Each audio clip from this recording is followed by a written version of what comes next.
Hello and welcome to the Womxn Show. I'm Lenina Rassool, and today we are speaking about sexual offences in cases where the victims or survivors have intellectual disabilities. After the break, we are going to be speaking to Cape Mental Health about their Access to Justice program, which assists victims and survivors with intellectual disabilities through the court process in cases of sexual offences or sexual assault. But before that, we're going to have a look at a short video showing who Cape Mental Health is and what they do. Let's have a look.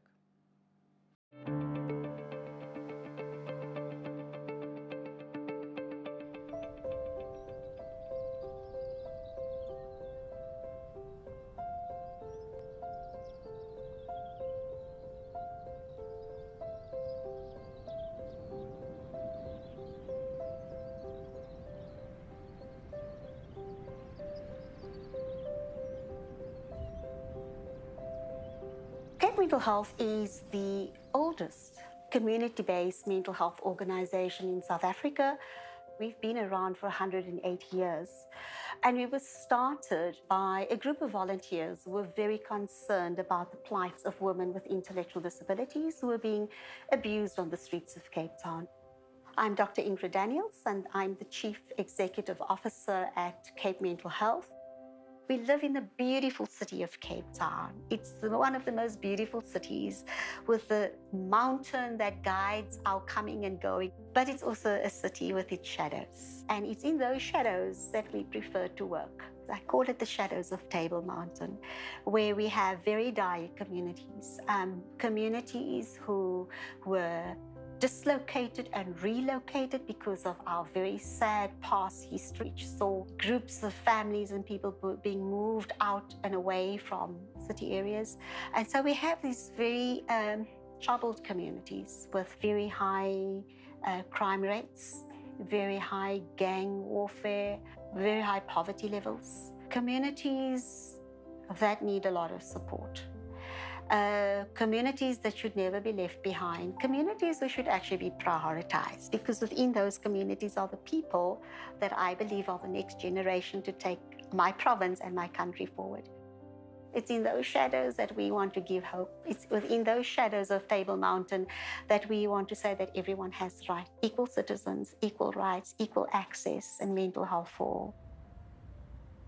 We have 22 various programs or projects. And we have a team of social workers. They've specialized in mental health interventions.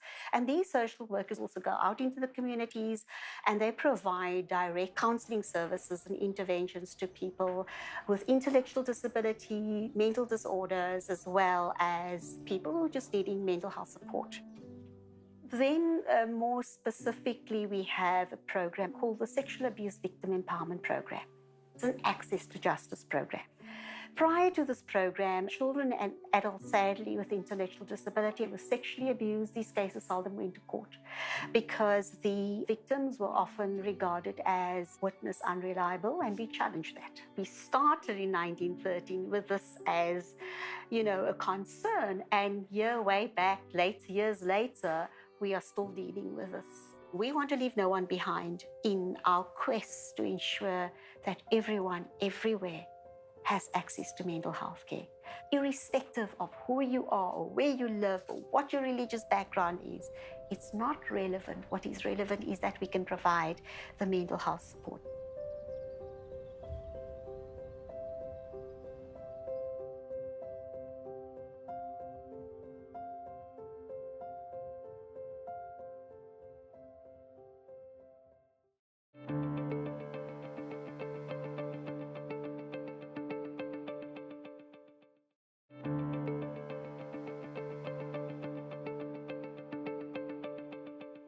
Welcome back. You're still watching The Womxn Show, and we are speaking about sexual offences where the victims or survivors have intellectual disabilities. And joining me in studio is Cape Mental Health. We are speaking to Wasima Fisher, who is a social work manager at Cape Mental Health, and we are speaking to Keamogetse Mokgadi, who is a social worker at Cape Mental Health as well. So welcome, ladies, and thank you for joining us. Thank you very much for having us. Pleased to have you. I am so excited to have you in studio because I have to say that when Cape Mental Health approached me about your Access to Justice program, I was like, I had not even had this on my radar. But before we speak to that program, Wasima, can you tell us a little bit about Cape Mental Health? Sure.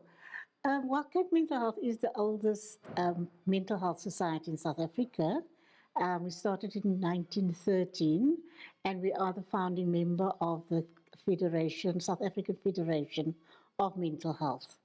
It is headed up by our CEO, Dr. Ingrid Daniels, and we have about 130 staff members in our organization.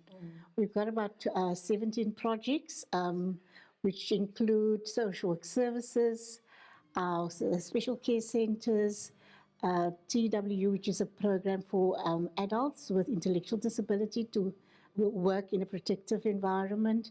We have 2 group homes, one for intellectual disability, one for psychosocial disabilities.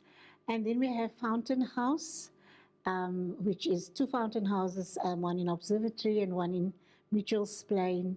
And then we also have our innovation and development program, which does training across South Africa on mental health. So those are the projects that I can remember now. I haven't left anything out. But yes, so we work in the Cape Peninsula, but we also work in the Western Cape. We do training. I've just recently done training in a rural area in the the West Coast, where we train social workers in mental health.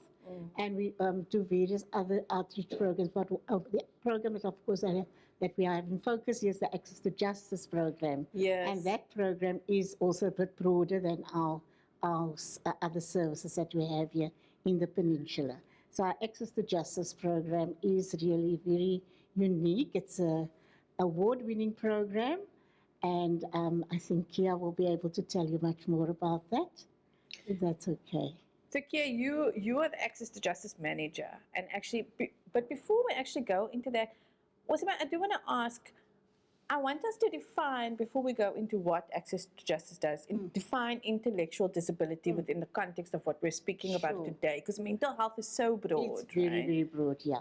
So one of the branches of what comes under mental disability is intellectual disability. And intellectual disability is really defines a condition that people have where they are not able to learn and function at the same level as people with normal intellectual functioning have. And it is their ability to make decisions, the ability to read and write, the ability to,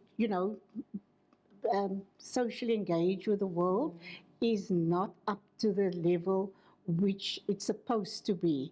And it is usually, as onset is usually under the age of 18 years. So only people who develop that, it's a developmental disorder, and it's something which develops before the age of 18. And there are various causes for it. It could be happening before birth, or before the mother gives birth to the child, or during the pregnancy. There's conditions that can happen that can cause it. It can happen during the birth process, or it can happen after birth, like through meningitis or some injuries and so on. But it has to be before the age of 18. And basically there's various levels of intellectual disability, from profound, which is where the person is extremely disabled. They often have a lot of comorbidities that they can't even walk or do toileting and those kinds of functions, up to mild intellectual disability. So it's a profound, severe, then moderate, then mild. And so there's different levels. And so the people with mild intellectual disability, they may be able to, go to school, but at a special school. They can learn basic literacy maybe. They can learn to take care of themselves, washing and dressing, and going to the bathroom, that kind of thing. They can make a sandwich for themselves, and so on. But then it also, it varies. So there's a lot of comorbidities also with it. But the main thing that we have to remember with people with disabilities, intellectual disabilities, they have a high need to comply and to please people, because there's a lot of shame often and stigma at how society treats people with mental disability and especially intellectual disability. So this is where the vulnerability comes in, because of the need to want to please people, to be accepted. They also are people who can't easily express themselves. They can't speak convincingly. So they therefore become soft targets. And this is why they are our most vulnerable members of our community when it comes to sexual abuse. Thank you, Wasima. So that is really, really interesting to know. And I'm glad that you mentioned that they are so vulnerable. Yes. And that also makes it, as soft targets, and I think with the intellectual disabilities, it also makes it more difficult for them, I'm assuming, to report, to go through the justice system processes and care. They're not believed. And not usually. believed, yeah. Especially care, that's where you come in. And so Cape Mental Health has this award-winning, as you said, Access to Justice program that assists victims or survivors of sexual offences who have intellectual disabilities. Tell us about the program. The program has its history in the early 90s. This was when, at the time, we had a general psychologist who was asked and approached by Weinberg Court to come forth and assess a victim, a survivor in this case, who had been sexually abused. But they could not communicate and articulate themselves.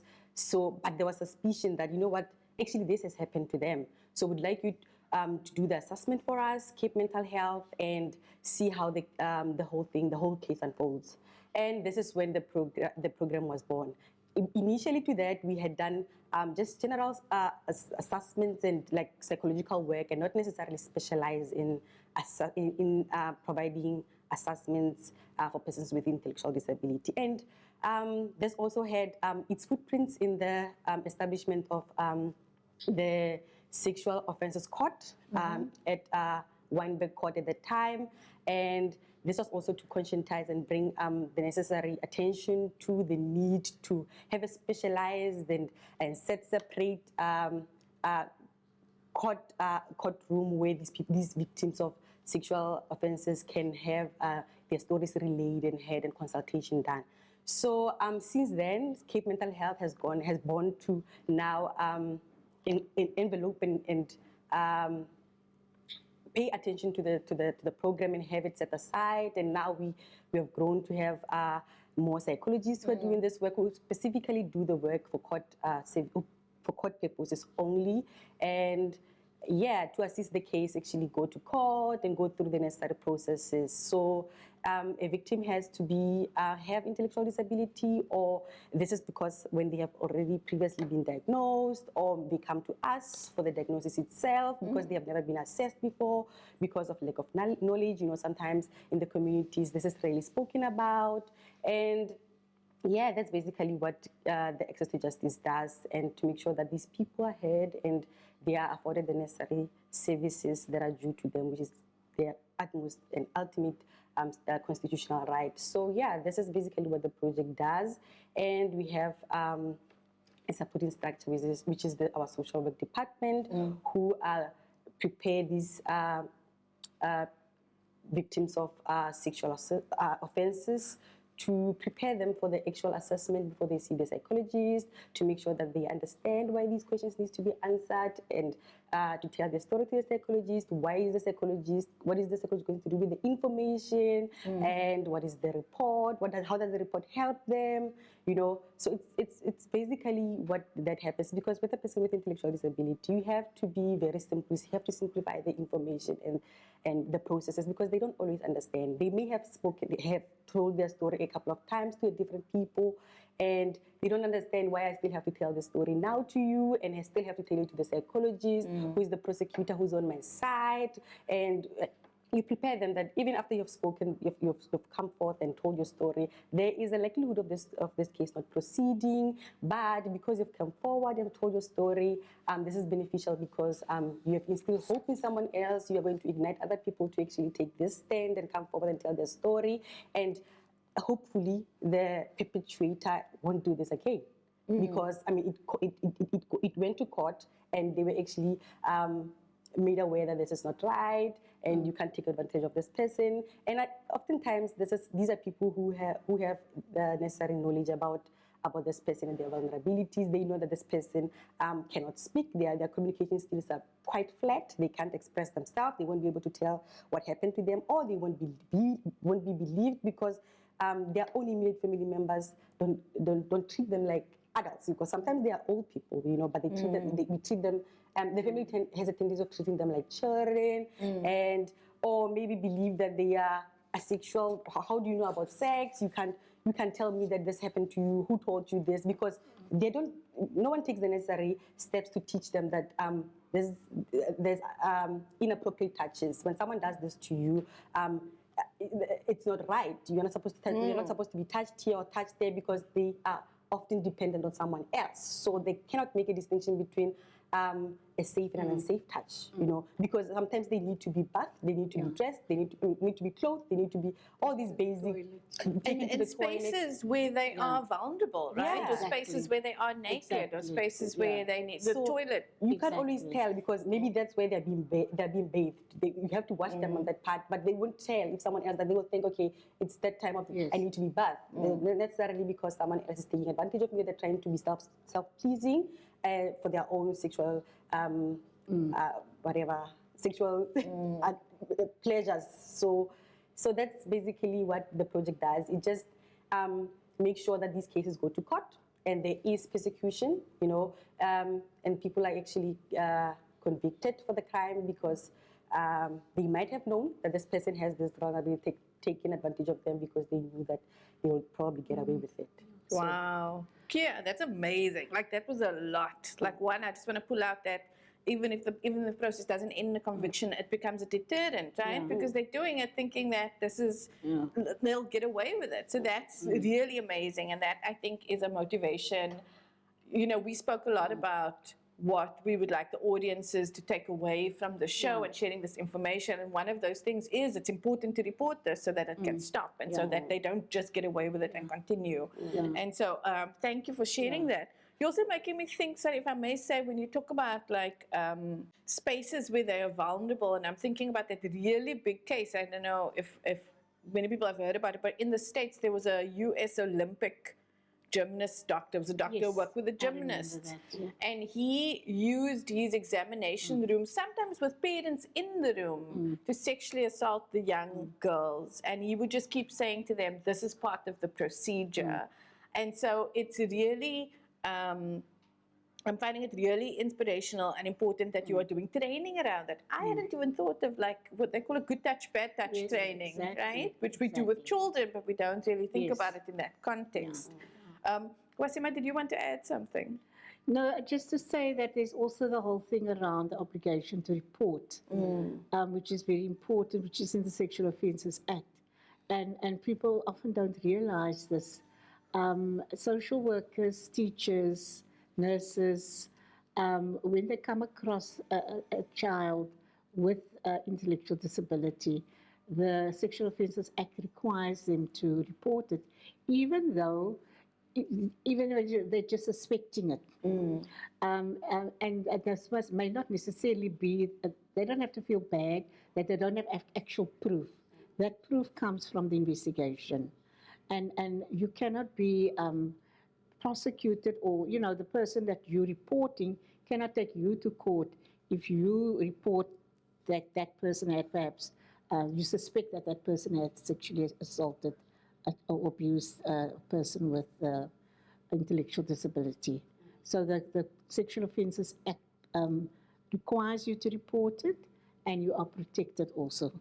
Should there be a situation where it's proved not to be the case, for example. But yeah, so that is very important also to remember. Yes, that's very important to know. Yeah. Kia, I want to come back to you because I love the origin story. I love the way the Access to Justice program started, and then there became this emphasis even within policy, even within the Sexual Offences Court, to create space for the telling of the story. I just want to, I want to segue quickly, and I want to say, you know, this work, and I've spoken to many social workers who work with children, with women, work with sexual assault. This is a very difficult space to be in. It's almost like additional barriers for you and for the social workers and psychologists, prosecutors and everybody really, to be able to tackle this process. And I want to ask, how did you get here as a social worker to work in this specific, I think, section with intellectual disabilities? You know, having been in the specializing in older persons, and yeah, I think it's just fate. You know, this project kind of found me.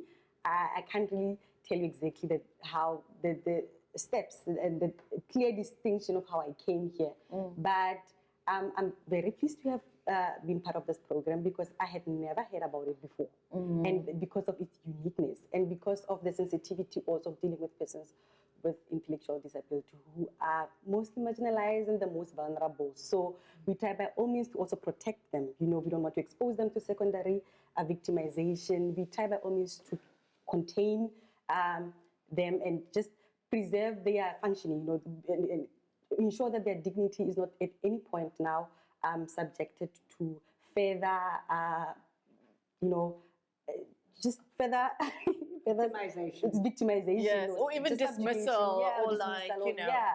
So so I don't know. I can't say really how I came. So I just have to say it's a calling. So I've been basking in this project for now a couple of years now. I think 2 going to 3, and yeah, I think its uniqueness also it's an eye opener to the ordinary person out there that actually there's a project like this. There is a specialized project like this that speaks to the necessary accommodation that our constitution and our legislation talks about. You know, that persons with intellectual disability, with mental disability or any other disability have a special program that's made to cater to their needs in this special way. And they have a multidisciplinary team of people who are experts in this field who will make sure that they get heard and there is something that gets done about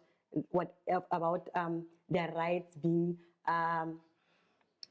abused and stepped on. So that's just how I found myself here, basically. And then you probably have to, I'm just taken by what you're saying in terms of protecting them. So if we look at sort of the standard where you're talking about shame and stigma that runs across this, and there must be sort of a level of dismissal. When you talk about protection, you must have a strong personality to ensure that all stakeholders are treating the persons with dignity. Yeah. Exactly. We have to take a quick break, Sure. but we will be back with more after this.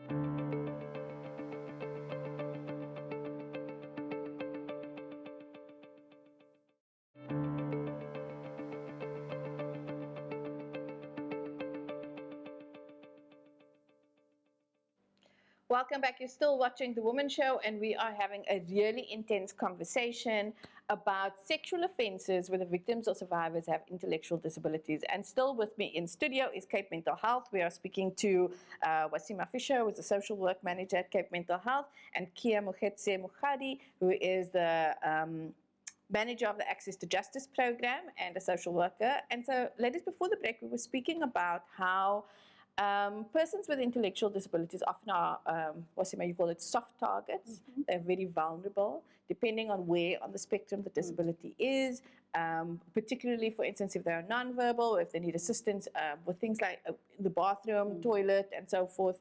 But also, you said something that was really interesting. You said that they also often have a high need to comply and please people because of the shame and the stigma. And this is where the vulnerability comes in. And so when we're thinking about sexual offences, what does this vulnerability look like within that context? Well, the thing is often, usually then, the reality is that a person with with intellectual disability, they don't have the ability to give consent to sexual intercourse.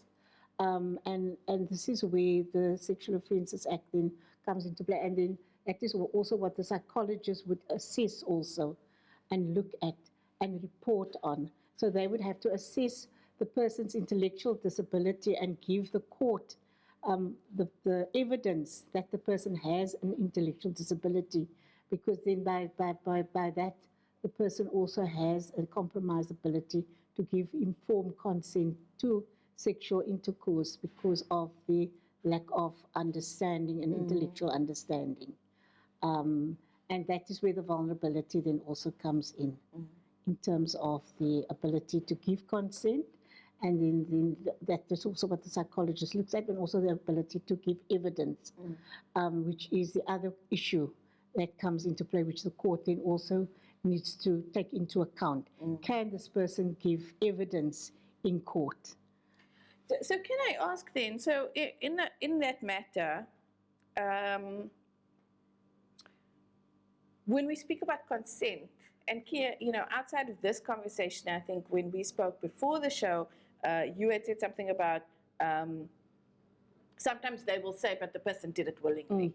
Yes. Right? Or it's also about, and this happens with very young children also, why did you go with this person? Yes, exactly. Because that sometimes, does that play into it? Is there an element where there's confusion in the process about consent if the person went willingly?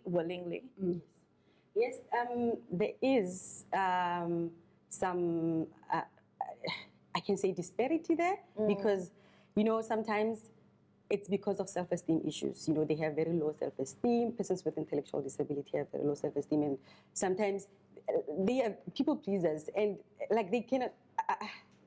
They are understanding their emotional and intellectual capacity to understand that this is not safe and I shouldn't be going there. They cannot sense danger, and that's basically how vulnerable they are. And they find themselves sometimes too trusting, and and they expose themselves to danger without realizing. Sometimes they walk with they follow the perpetrator. And when they get there, it's not something that they want to do, but they lack the ability to speak up and say, I don't want to do this. I don't want to do this. Or sometimes they don't have even the right words, communication skills to say this happened to me. Okay. So I think that's something that does come to the fore when we talk about persons, when we deal with persons with intellectual disability. That's just how vulnerable they are. But Wasima can just elaborate further on that. Very often, usually, in most cases, the perpetrator is known to the victim. So it's not a stranger. And so also I wanted to ask, because what comes in a lot with children also is authority. Exactly. So if someone, we've seen, what I've picked up reading about cases of young children and sexual assault, often if they say, come with me. Yes. You can't say no to an authority figure if they call you over to come and go with me. It's usually somewhere. an uncle or a neighbor or the father figure, even a stepfather. So the victim knows the person and has no reason to not trust the person. And then that trust is violated by that person. And then it becomes difficult, like with most victims of sexual abuse, to talk about it because of the shame, the guilt that they have sort of participated in this willingly. They usually are made, and also obviously they're easily intimidated to say not to talk about it or don't tell anybody about it, because in most cases they feel that they've done something wrong instead of the perpetrator having done something wrong to them. We spoke earlier about also not being believed and when there is a disclosure, but within this case also, can I maybe ask, what do disclosures then look like? How do cases like these come to light? Is it often verbal disclosures where somebody is sort of more has a you gave the spectrum earlier, but like as a really big disability, Yes. non-verbal, is Yeah. it perhaps noticed then on the body? Like what is this, how do we find these cases? Our referrals come through from different. They come through from different sources. You know, sometimes it's the FCS from the SAPS unit. Sometimes it's through the NPA. Sometimes it's through different government departments like your social development. You know, and this is usually because maybe there was a rape kit administered, and there was some suspicion maybe from the family member. You know, maybe changing behavior, or maybe a school suspected something, and then just brought this to the light of the carer and say, you know what, this child's behavior has changed.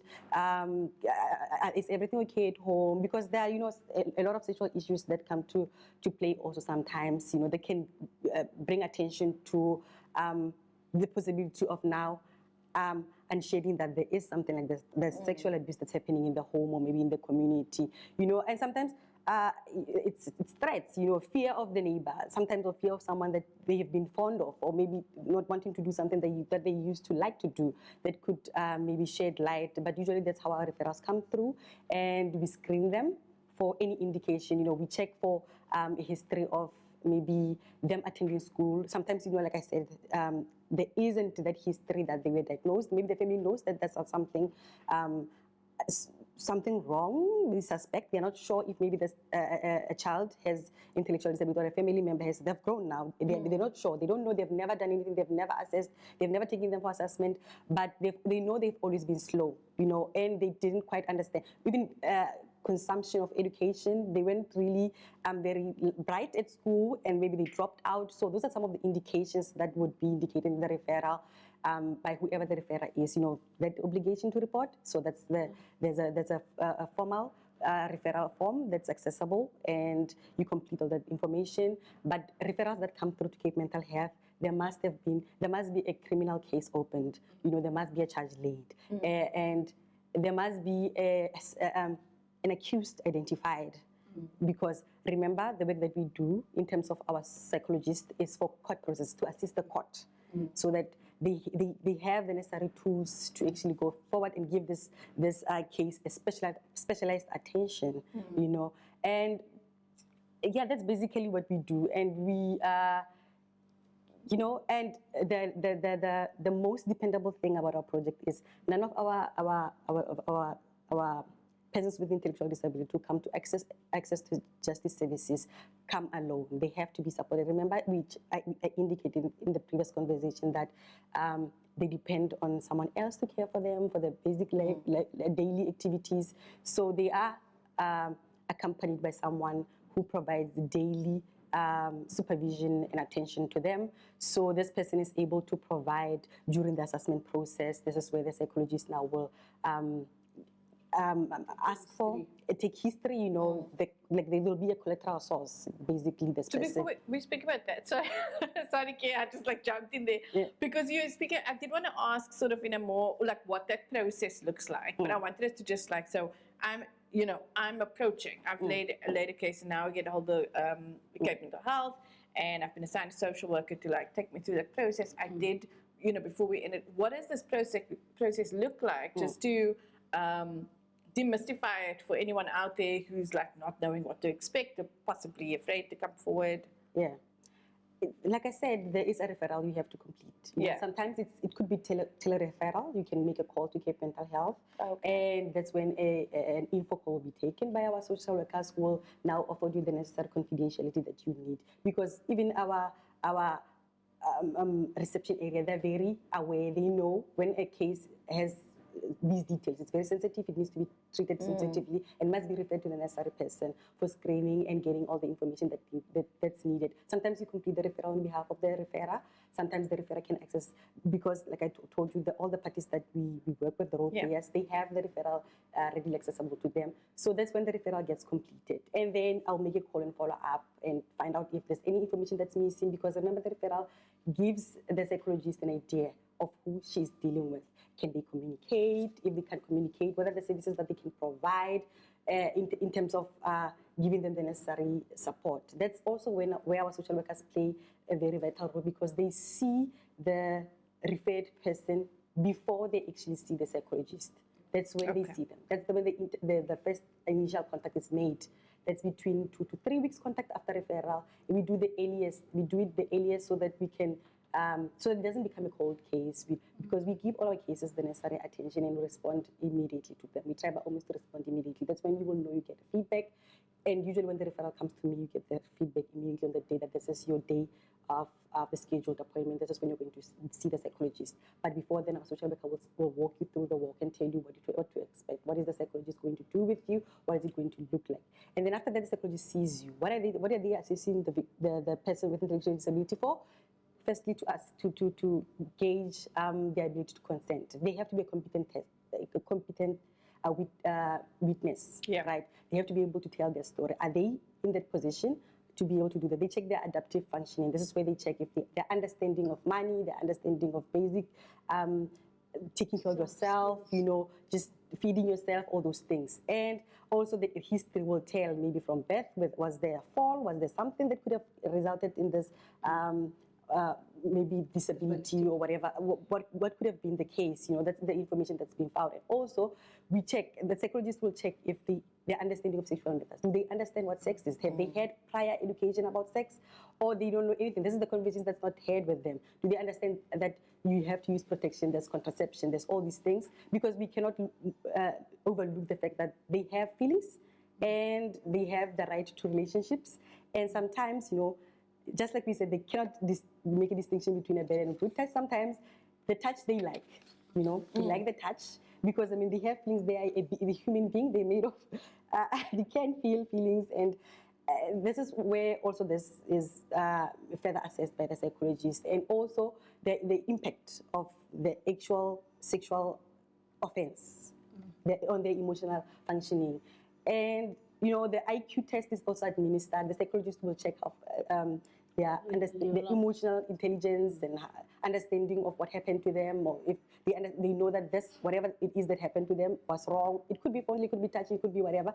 It could be any, as long as it's a sexual offense. It could be assault, it could be abuse, rape, it could be anything. Do they understand that it's wrong and no one else has a right to do that to them? And that's when now the court processes will come through. Wasima can tell you more about the victim-friendly rooms that are in court. They're also prepared by the social worker to know that they won't be exposed to the perpetrator. They won't have any contact with them. They have no reason to be afraid that maybe this person will also, because they could have been threats. That if you do this to me, I'm going to take away the person that you love the most, or I'm going to do this to you. I'm going to kill whoever, whatever the threat could have been. So this is also to make sure to put them at bay and contain them, to make sure that they know that when they go to court, they at no point are they going to interact with the perpetrator or be seen by the court personnel, even though they have been taught by our social workers that easy to read that this is the court personnel, who is the magistrate, who is the prosecutor, and then who's an attorney, like who's the defendant? Because from there now the lingo changes. You're no longer a victim. We call them clients, and then now the court calls you a complainant. Why am I being called a complainant? Whereas I've been told that I'm a client. So all that lingo, it's simplified, and then repeated. It's repeated, and then paraphrased, simplified for them. And that's when now we have an easy to read manual that we use to conscientize them about the process and who's involved in the case now, because it's not just them and their mother now and the person who did this to them and the police officers. It's more people involved now who are actually going to assist them.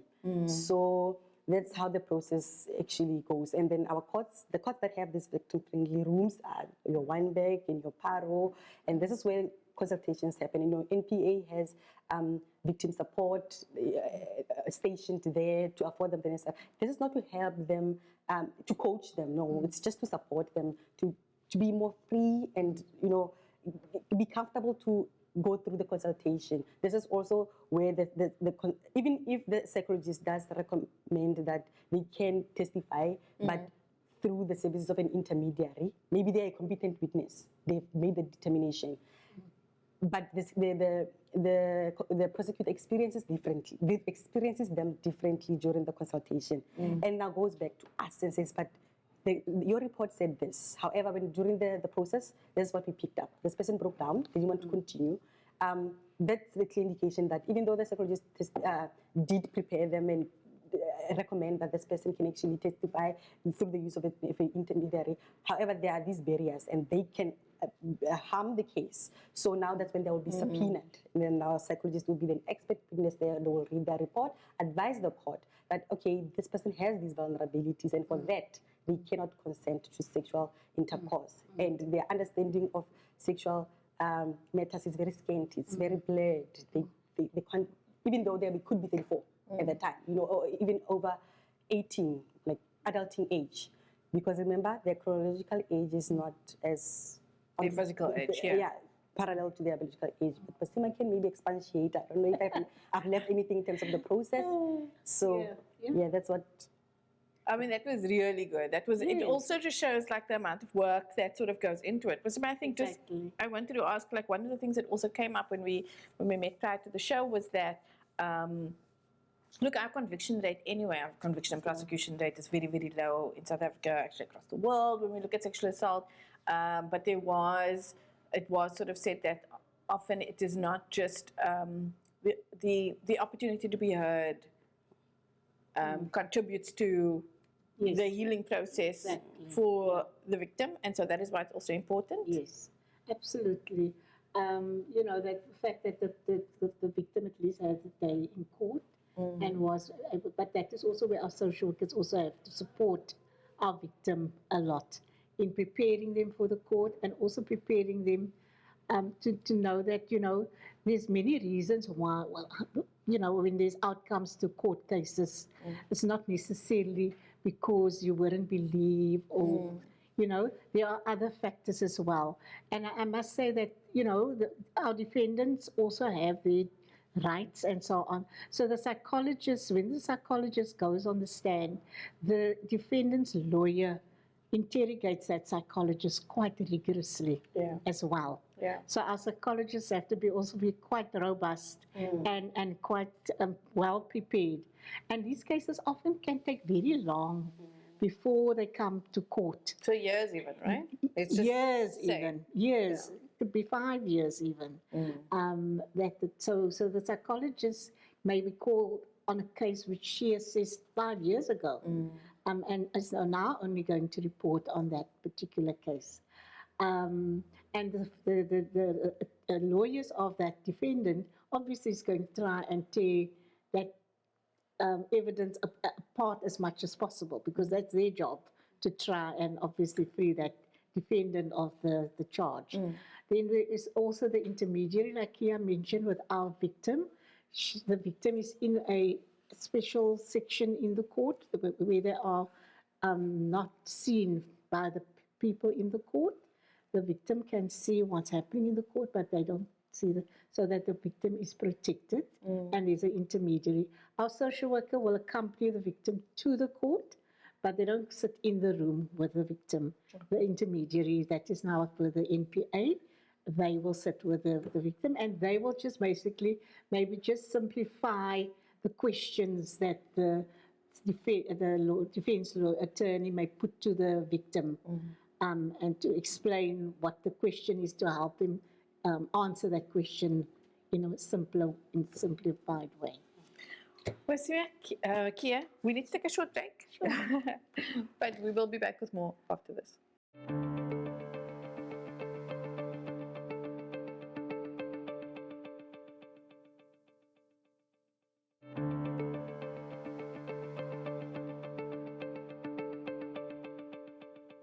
Welcome back. You're still watching The Womxn Show, and we are speaking about sexual offences in cases where the victims or survivors have intellectual disabilities. And still with me in studio is Kia and Wasima from Cape Mental Health. And before the break, we were speaking, we were really running through the process of what the court process looks like when the victim or survivor has an intellectual disability, the type of support needed. And we also mentioned sort of that our low prosecution and conviction rate overall, but there are cases where it ends in conviction, right? Definitely. Yeah, there is, even though the court process, we have to consider that the magistrate has to look at different rules. They have to check the entirety of the evidence. And sometimes that takes a long time because just like Wasima alluded previously, that remember the defendant also, right, has their own rights that need to be adhered to also, and they could, it takes quite a long time before the court reaches a conviction. But at the moment, I'm sitting with 2 convictions and 1 with a 5-year sentencing. So that really tells you that there is impact, even though the stats do not say in exhaustion what the ultimate end goal should look like. But we have to consider all the process that has to take place. But even through that process, there is support that's being afforded to the survivor. Post the conclusion of the case, we still support the families, support the victim, ensure that they are functioning, and they've come to terms, even if the court went in a different way. They didn't necessarily get a conviction. That okay. And I think that's so important to know. For everyone, that it's not like a hopeless case, that it's important to report. And I think, as you said earlier also, to show that they are able to testify, that these the people with intellectual disabilities are not sort of sitting ducks there to take advantage of and who can't report. They can report, they do have rights. It does go through the court process, they do get their day, and there is a support structure available to them. I just wanted to also ask, Wasima, so from this perspective, when we think about families and we talk about support structures outside of Cape Mental Health, what are ways that families or carers can support victims of sexual offences if they have During the court intellectual- process? I think, Or just in general? yeah. Well, of course, the family is the most important support system for the victim.